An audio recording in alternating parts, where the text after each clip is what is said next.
ನಮ್ಮ ಮನೇಲಿ ಇವತ್ತು KFC ಮಾಡ್ತಿದ್ದೀವಿ. ನಮ್ಮ ಮನೇಲಿ ನಮ್ಮ ಮನೆಯವರ ಅಕ್ಕ ಅವರೆಲ್ಲ ಬರ್ತಿದ್ದಾರೆ. ಅವರಿಗೋಸ್ಕರ ಹೊಸ ಸ್ಟೈಲ್ KFC ಮನೇಲೆ ಮಾಡಿ ತುಂಬ ಚೆನ್ನಾಗಿ ಆಗುತ್ತೆ. ನಾನು ಈಗ KFC ಮಾಡೋದು ತೋರಿಸ್ತೀನಿ, ಬನ್ನಿ.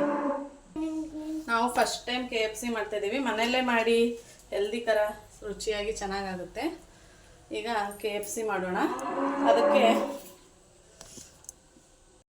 ರಕ್ತ ಈ ಥರ ನೋಡ್ರಿ ಎಷ್ಟು ವೈಟ್ ಆಗಿದೆ ಚಿಕನ್ನು. ಇದನ್ನು ಕ್ಲೀನಾಗಿ ಸೋಡಾ ಪುಡಿ ಉಪ್ಪು ಹಾಕಿ ಚೆನ್ನಾಗಿ ಕ್ಲೀನಾಗಿ ತೊಳೆದ್ರೆ ಚಿಕನ್ ಈ ಥರ ಆಗುತ್ತೆ. ಇದಕ್ಕೆ ಸ್ವಲ್ಪ ಈಗೆಲ್ಲ ಐಟಮ್ಸ್ ಹಾಕೋಣ. 1 kg ಚಿಕನ್ ಇದೆ. 1 kg ಚಿಕನ್ನಿಗೆ ಏನು ಐಟಮ್ಸ್ ಬೇಕು ಅಷ್ಟೆಲ್ಲ ತೋರಿಸ್ತೀನಿ. 3 spoon chilli powder, spoon ginger garlic paste, 2 spoon ಕಾಳು ಮೆಣಸಿನ ಪೌಡರ್, 2 ಸ್ಪೂನ್ ಕಾಳು ಮೆಣಸಿನ ಪೌಡರ್, ಸ್ವಲ್ಪ 2 ಸ್ಪೂನ್ ಉಪ್ಪು. ನಾವು ಕೋಟಿಂಗಿಗೂ ಉಪ್ಪು ಹಾಕಿರ್ತೀವಿ, ನೋಡಿ ಉಪ್ಪು ಹಾಕ್ಕೊಳ್ರಿ. ಚೆನ್ನಾಗಿ ಮಿಕ್ಸ್ ಮಾಡೋಣ.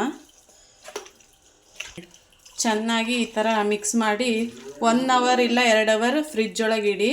ಆಗಲಿಲ್ಲ ಅಂದರೆ 5 ಮಿನಿಟ್ಸ್ ಆದರೂ ಇಡಿ. ಚೆನ್ನಾಗಿ ಮ್ಯಾಗ್ನೇಟ್ ಆದರೆ ಚೆನ್ನಾಗಿ ಕ್ರಿಪ್ಸಿಯಾಗಿ ಬರುತ್ತೆ. ಚೆನ್ನಾಗಿ ಮಿಕ್ಸ್ ಮಾಡಿ 5 ನಿಮಿಷ ಫ್ರಿಜ್ಜಲ್ಲಿ ಇಡಿ, ಇಲ್ಲ 1 ಅವರ್ ಇಡಿ. 1 ಅವರ್ ಇಟ್ಟರೆ ಇನ್ನೂ ಚೆನ್ನಾಗಿ ಮ್ಯಾಗ್ನೇಟ್ ಆಗುತ್ತೆ, ಚೆನ್ನಾಗಿ ಬರುತ್ತೆ. ಓಕೆನಾ? ಇದಕ್ಕೆ ಅರ್ಧ kg ಕಾರ್ನ್ಫ್ಲವರ್ ತಗೊಂಡಿದ್ದೇನೆ. ಅರ್ಧ kg ಕಾರ್ನ್ಫ್ಲವರ್ ತಗೊಂಡಿದ್ದೇನೆ. 1/4 kg ಮೈದಾ ಹಿಟ್ಟು ತಗೊಂಡಿದ್ದೇನೆ. ಇದಕ್ಕೆ ಈಗ ಸ್ವಲ್ಪ ಖಾರದ ಪುಡಿ, ಸ್ವಲ್ಪ ಕಾಳು ಮೆಣಸಿನ ಪುಡಿ, ಅದಕ್ಕೆ ಸ್ವಲ್ಪ ಉಪ್ಪು ಹಾಕಿದ್ವಿ. ಇದಕ್ಕೂ ನೋಡಿ ಸ್ವಲ್ಪ ಉಪ್ಪು ಹಾಕ್ಕೊಳ್ರಿ.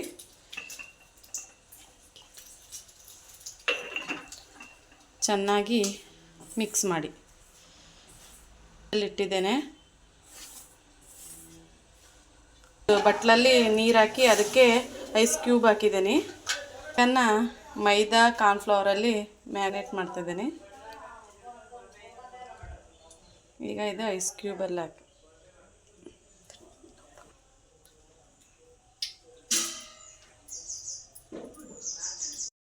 ಚೆನ್ನಾಗಿ ಮ್ಯಾರಿನೇಟ್ ಮಾಡ್ತಾ ಇದ್ದೀನಿ. ಇದನ್ನು 2 ಸರಿ ಕೋಟಿಂಗ್ ಮಾಡ್ಕೊಳ್ರಿ, ಕ್ರಿಸ್ಪಿಯಾಗಿ ಚೆನ್ನಾಗಿ ಬರುತ್ತೆ.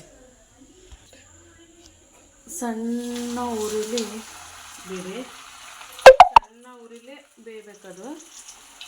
ತಿರುವು ಹಾಕ್ಬೇಡ್ರಿ, ಇದೆಲ್ಲ ಹೋಗಿ ಚೆನ್ನಾಗಿ ತೇಲಿ ಅದೇ ಬರುತ್ತೆ.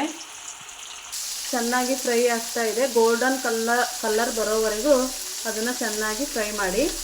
ಫ್ರೆಂಡ್ಸ್, ಎಷ್ಟು ಚೆನ್ನಾಗಿ ಬಂದಿದೆ ಅಂತ, ತುಂಬ ಗರಿಗರಿಯಾಗಿ ಕ್ರಿಸ್ಪಿಯಾಗಿ ಬಂದಿದೆ ನೋಡಿ ಫ್ರೆಂಡ್ಸ್, ಎಷ್ಟು ಚೆನ್ನಾಗಿ ಬಂದಿದೆ ಅಂತ. ಮನೆಯಲ್ಲೇ ಟ್ರೈ ಮಾಡಿ. KFC ತುಂಬ ಟೇಸ್ಟಿಯಾಗಿ ಸಖತ್ತಾಗಿ ಇರುತ್ತೆ. ಹೊರಗಿನ ತಿಂಡಿ ಜಾಸ್ತಿ ತಿನ್ನಬಾರ್ದು. ಮಕ್ಕಳಿಗೆಲ್ಲ ಮಾಡಿಕೊಡಿ, ತುಂಬ ಚೆನ್ನಾಗಿರುತ್ತೆ.